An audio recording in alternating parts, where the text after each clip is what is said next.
मंच पर विराजमान आदरणीय डॉक्टर यशवीर जी, हमारे बाबू जी, आपका बहुत बहुत स्वागत है मेरे प्रांगण में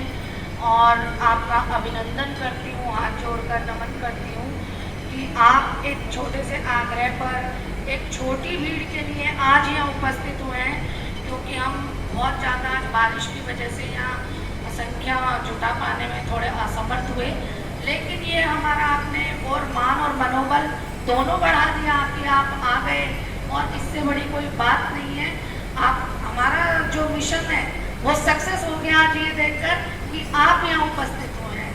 तो मेरे बाकी सभी भाइयों का मैं हाथ जोड़कर अभिनंदन करती हूँ, स्वागत करती हूँ। जो हमारी नारी शक्ति फाउंडेशन काम कर रही है,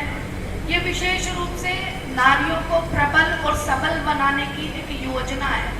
जो 6 साल से कार्यरत है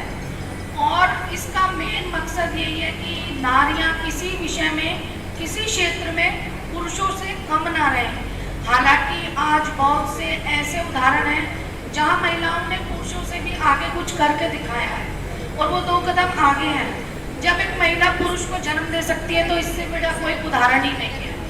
जो पुरुष बलवान है, बलिष्ठ है, उसको जन्म देने वाली एक नारी है, तो नारी कितनी बलवान और कितनी बलिष्ठ होगी ये आप स्वयं समझ सकती हैं कि आप कितनी ताकतवर हैं। अपनी ताकत को आप पहचानिए, आगे बढ़िए, बेटियों को घर से निकालिए, पढ़ाइए और उन्हें बताइए कि अपनी आत्म सुरक्षा, अपने आप को समाज में कैसे सिद्ध करके दिखाना है कि हमारा भी स्थान प्रथम पंक्ति में है, ना कि द्वितीय पंक्ति पे। मेरा बहनों से यही कहना है कि आज जिस मिशन को लेकर हम चल रहे हैं, इसमें केवल हमारी ही नहीं, हमारी आने वाली कितनी पीढ़ियों की सुरक्षा लिप्त है। यदि माँ और नारी सबल होगी, सुदृढ़ होगी, शिक्षित होगी और अपने आत्मनिर्भर होगी, तो वो अपनी बच्चियों को बता पाएंगी कि समाज में आपको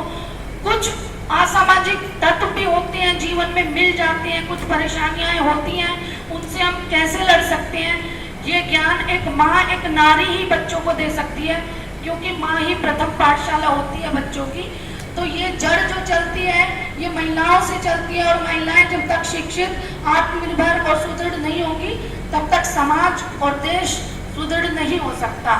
मेरा बहनों से यही कहना है कि अपनी बेटियों को आप पढ़ाएं, आगे लाएं, उन्हें समाज का ज्ञान दें, उन्हें निडर बनाएं। उनके अंदर जो एक डर है कि मैं एक लड़की हूँ, कुछ नहीं कर सकती हूँ, ऐसा डर उनके मन से निकालें और ये डर आप ही निकाल सकती हैं, ना कि पिता निकाल पाएगा, क्योंकि माँ ही उसको बताएगी कि तुम्हें कैसे निडर होकर इस समाज से, इस दुनिया से लड़कर और अपने आप को सिद्ध करके दिखाना है कि मैं पुरुषों से आगे हूँ। तो मैं बहुत ज़्यादा समय न लेते हुए सिर्फ 2 शब्दों में अपनी बातों को समाप्त करूंगी